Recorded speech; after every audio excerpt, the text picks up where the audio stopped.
right, last day that we're going to talk about the Princeton coach. So what are we going to talk about today?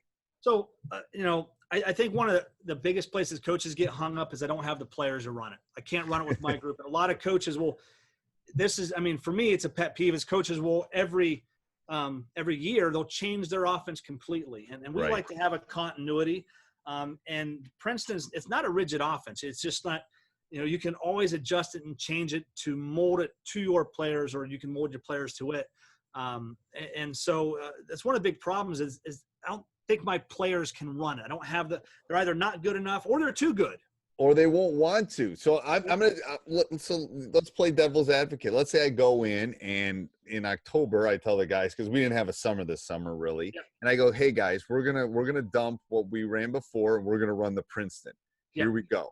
And they're gonna look at me like I'm literally a Martian. Because nowadays they all know what it is ahead of time. Right. Like, oh, that's that passing, cutting stuff, coach. Oh, I ain't doing that. Like, and I'm a Dartmouth grad. They're gonna like, you want to run Princeton? They'll make some stupid joke. You'll have two camps. A lot of the players who don't get to touch the ball is like, yeah, we get to touch the ball now, and a lot of players, your best players, the ones that's the hard sell. Okay. Let's say you are running into that problem. You want to run it, but like, I don't know if this kid or this kid is going to buy in. If they don't buy in, no one else will buy in. And this is what I tell them. If depending on the offense that they've run in the past, I'll tell Justin, I'll say, hey man, listen, on the other team scouting report, you're our best player. They take you away and they take Nick away. Now what are we going to, they're going to make the other three of us beat us. But what happens did you watch The Last Dance, Coach, with Jordan? I haven't watched all of it. So I've watched it twice. Okay. And one of my favorite parts was in the beginning there. I think it was episode 2 or 3. Okay, I did watch those. This is when Tex went everyone they weren't running the triangle in the 80s, and then when I hired Phil Jackson and Tex Winter had to go to Michael Jordan. So we don't know if Michael's going to do this. So we got to explain to Michael, because if Michael doesn't want to do it, we're not doing it. We don't he's Michael Jordan. Right. And what Phil Jackson told him and Tex Winter, what they said was, listen, if we keep doing this Jordan rules is never going to go away. What the Pistons are doing to you in the 80s, the Knicks are going to do to you in the 90s and everyone else. Right. So they're just going to gang up on you. But if we can get the other players involved and you can show confidence in your team and we can let them play with the ball and you not dominate it, we can take all those double teams, those hard fouls away we can keep the defense honest by, making them guard everyone else. And that's going to free you up as our best player, all right, to take over the game. So, the ball is always going to come back and find you because you're our best player. Right. And everyone knows that. Everyone knows who the best players and the scorers. Everyone goes to say, listen, okay, nope, let me pass down. Oh, great. Now, all right, now Sarah's got the ball. Right. We can all relax, go to town and score. And that's how we sell it to our best players. It's going to free them up because they can use the offense when they want to use the offense, but your best players are going to be able to deviate and create their own. Well, it's the physical part too with Jordan. He was getting the crud beat out of him. I call it the Giannis rule because Giannis ain't getting the LeBron Michael calls right now. Like he's not. I'm a Bucks fan, obviously, but he's not getting those calls. They got to run the ball's in his hands so much that they're just literally. They're flopping when he gets off the bus, trying to take a charge on it. Yeah, I would love to see Giannis run triangle. Yeah, or run Princeton. Right, And this is kind of cool, offbeat a little bit. But Princeton and triangle, you actually teach them the same way, and they're both very similar, except Princeton's going to do more for your role players than even triangle. Well, triangle, your best players are still getting your role players their shots. I think the system that Princeton is designed to do is to help your role players out even more. And your next thing is going to be, okay, well, now I've sold it to my best player, but my other players just aren't good enough. And one of the best quotes ever was from my mentor when I was an assistant. He said, I heard him tell our JV coach at the time, he's like, well, coach them, coach. Right. And that's what we do. We're in the player development business. We are. So let's go. The Bucks obviously have another all-star and some really good players, but let's say I got a stud. Yep. And then I got a bunch of role guys. Can I run the Princeton with one stud and a bunch of role guys and win? Yeah. And I actually had that one year. I had that one year where I was afraid. I was like, well, he's head and shoulders. He was actually our only returning varsity player. Okay. And I'm like, he's gonna not trust these guys that's never played varsity before, and he's gonna try taking over games. I'm gonna fight this all year. What actually happened was, because he had run the offense for 4 years, is he's like, hey, if I give the ball up, it's gonna come back to me. These guys know, and he would get his shots regardless. But what it did was it allowed the defenses couldn't gang up on him. We'd put him on the wing, and they'd try to double team, and we'd send them back door, and we'd do a couple things, and they couldn't do that because now they're not guarding kid, and we get easy stuff. So for your stud's going to be fine because everyone knows he's your 20-point, or she's your 20-point a game player. Everyone knows the ball. She's going to get hers. He's going to get his. But what it does is now in practice, we hammer skill work like you wouldn't believe. We spend no less than 30 minutes a day working on skill work in our 2-hour practice. Really? Yeah, we'll start out ball handling. We don't spend – now, this is kind of I really kind of like this. I heard a Princeton guys do. They don't stretch during their practice. They if you want to stretch in the locker room. But we come right out with our ball handling stuff. Then we get right into our passing stuff. Then we get right into our layups. And then then we teach our guards to score. So we're doing post work. We do it in our skill session. Okay. We do that with everybody. Guards learn to score on the post. So now we're teaching a guard who might be a role player, but maybe our guard's 5'9", and the kid's guarding them is 5'7". But hey, you know how to score in the post. Now you got 2-inch advantage. You're a little bit more than a role player now in the post. So let's get you down there. And when you're down there, we're gonna do some movement, get the defense out of the lane for you, and see if you can go up and get in a bucket. And your role players are gonna learn within this offense where they can score, how they can score, where their shots are gonna come from. And if they're in a part of the offense, and they're like, okay, this isn't my spot. I'm gonna move the ball and move on to the next thing, and I'll just wait till the spot comes. And that's how your role players really buy into this. Explain to me. So just give me a generic so people know what you're talking about. Give me a 2-hour practice. How much you spend on how much you have to spend on the offense? Yeah, so this is the big thing. Coaches will tell me, it's like, well, hey, I want to run this offense, but I'm not practicing. I'm not working on the offense for 90 minutes of our 2-hour practice. Right. And that's I can tell you that would be.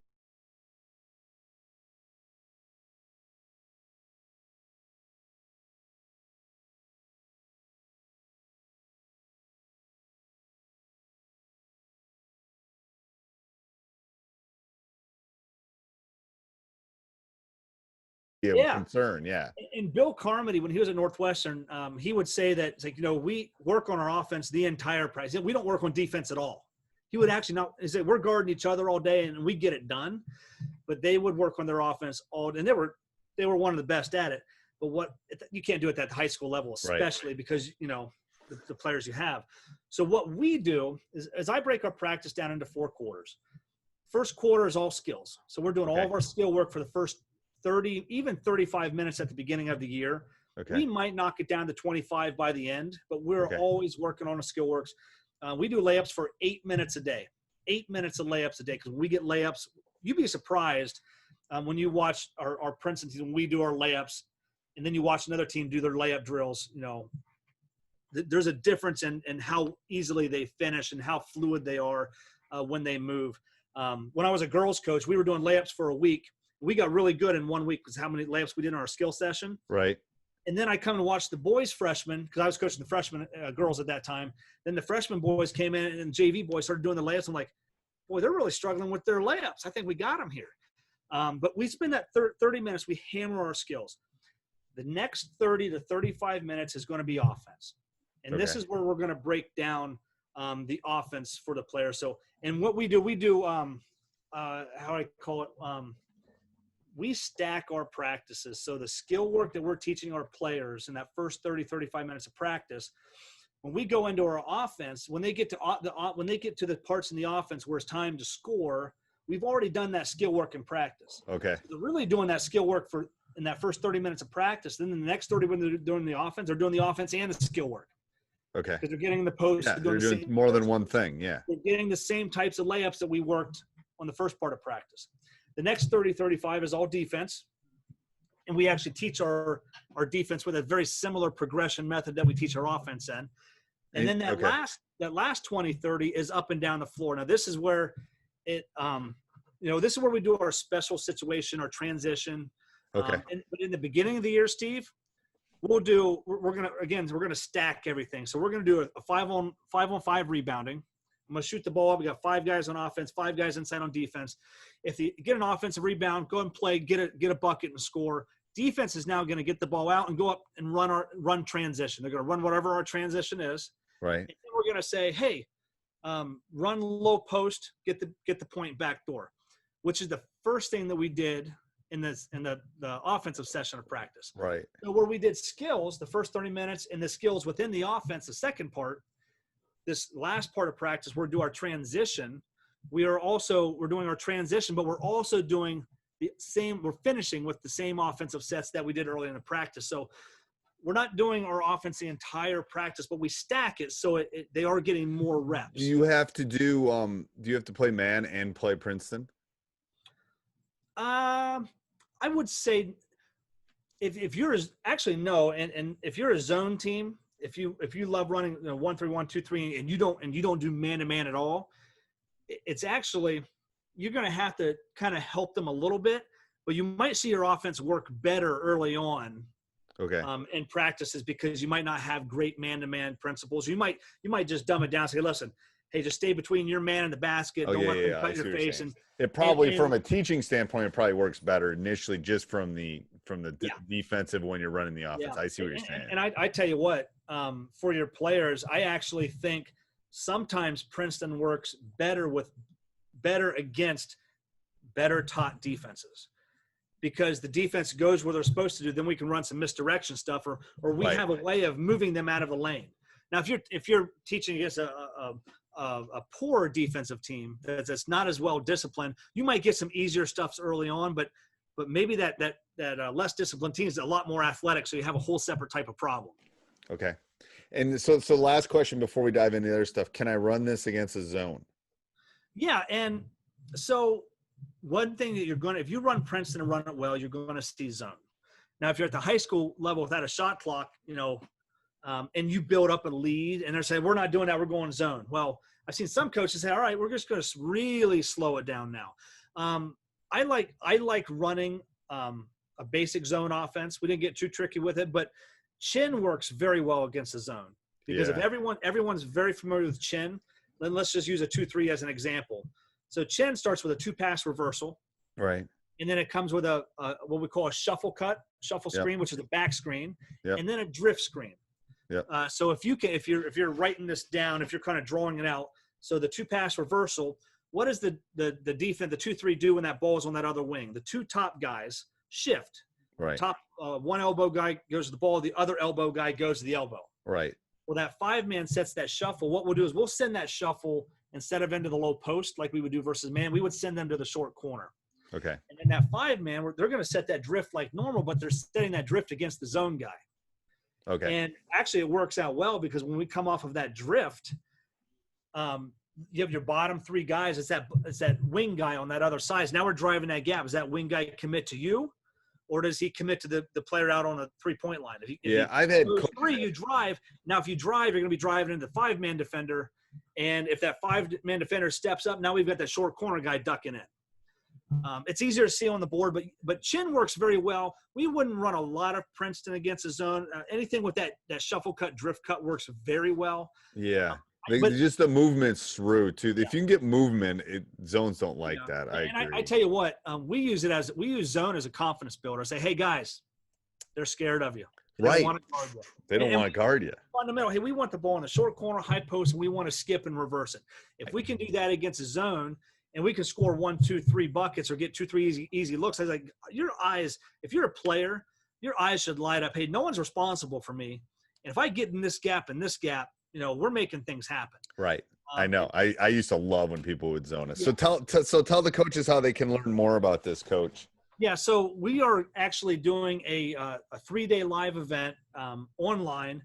It's a 3-day Princeton Offense Mastermind. If you go to teachhoopsprinceton.com and sign up and register there, it'll either, depending on when your listening to this podcast, it might be a wait list because we're only going to do a couple a year. Okay. We did 3 or 4 this last year. We're probably going to do one now, maybe 1 or 2 next year. So it may say wait list or register. Either way, put your name and email in there. And we will email you when this is happening. We're actually going to be doing this in about a month. So middle of September of 2020. Okay. Yep. We're going to be doing this. It's going to be live, either on Facebook or YouTube. I'll let you know at the time. Okay. But we're going to be doing it live, and you'll be able to ask questions. So I'm going to go through a lot of what we're teaching. And then if you have questions, I'm going to teach as much Princeton as I can at a foundational level, so that if you're new to it, you can say, hey, this is going to work for me. I see that now. I see how my players, even though they're not these kind of players, can play in it. Right. And I think it's going to be great. It's going to be like, yeah, it'll be great because you'll be able to ask questions, and it's not going to be a 15-minute thing. You're going to know if you want to run this or not. Sure. I know Coach is teasing me off the air that he's going to convince me to run it next year. So we'll see. There's a possibility. There's a reason we're doing this. So, well, thank you, Coach. I appreciate it. Thanks, Steve. Thanks.